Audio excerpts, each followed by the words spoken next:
दो चीजें हैं जो चलित में किसी को दी नहीं जाती। एक अपने घर का तवा, तवा जानते हो जिस पर रोटी बनाते हो, कोरा तवा है, उस पर आपने कभी रोटी नहीं बनाई है तो आप किसी को दे सकते हो, मना नहीं। और यदि जिस तवे पर घर के अंदर रोटी बन चुकी है, जिस तवे पर रोटी उतर चुकी है, उस घर के तवे को किसी को नहीं दिया जाता। क्यों?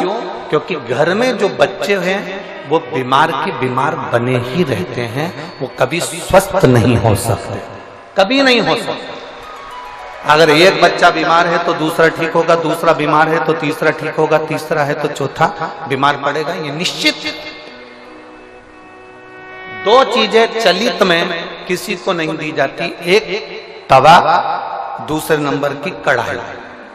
घर में जो कढ़ाई होती है जिसमें आप सब्जी बना ली है, कोई सामग्री तल ली आपने, पूड़ी बना ली, कोई सब्जी बना ली, कोई हलवा बना लिया, सीरा बना लिया, कोई पदार्थ बना लिया, कोरी कढ़ाई है ना, आपकी मर्जी पड़े उसको दे दो, चले। कोरी कढ़ाई है ना, आप किसी को भी दे सकते हो। पर जिस कढ़ाई में आपने भोजन का निर्माण कर लिया है, जिस कढ़ाई में आपने कभी भी एक बार भी अगर कुछ बना लिया है, तो वो किसी को गिफ्ट में या किसी को दान में या किसी को दी नहीं जाती। नहीं तो उस घर के अंदर 1 रुपया कमाओ, 1.25 रुपये खर्च वाला काम चलता है। घर में कभी पैसा टिक ही नहीं सकता, वो जिंदगी भर कितना भी प्रयास है, वो अपने जीवन में कितना भी प्रयास कर ले, घर में पैसा नहीं टिकेगा। वो भले कुबेर का खजाना लेकर आ जाए, चाहे वो दुनिया का भंडार भर कर ले जाए, पैसा आएगा जाएगा, घर के अंदर टिक नहीं पाएगा। दो चीजें चलित में दी नहीं जाती। आपको बोलना है कौन कौन सी चीजें हैं। पहले नंबर की तवा, दूसरे नंबर की,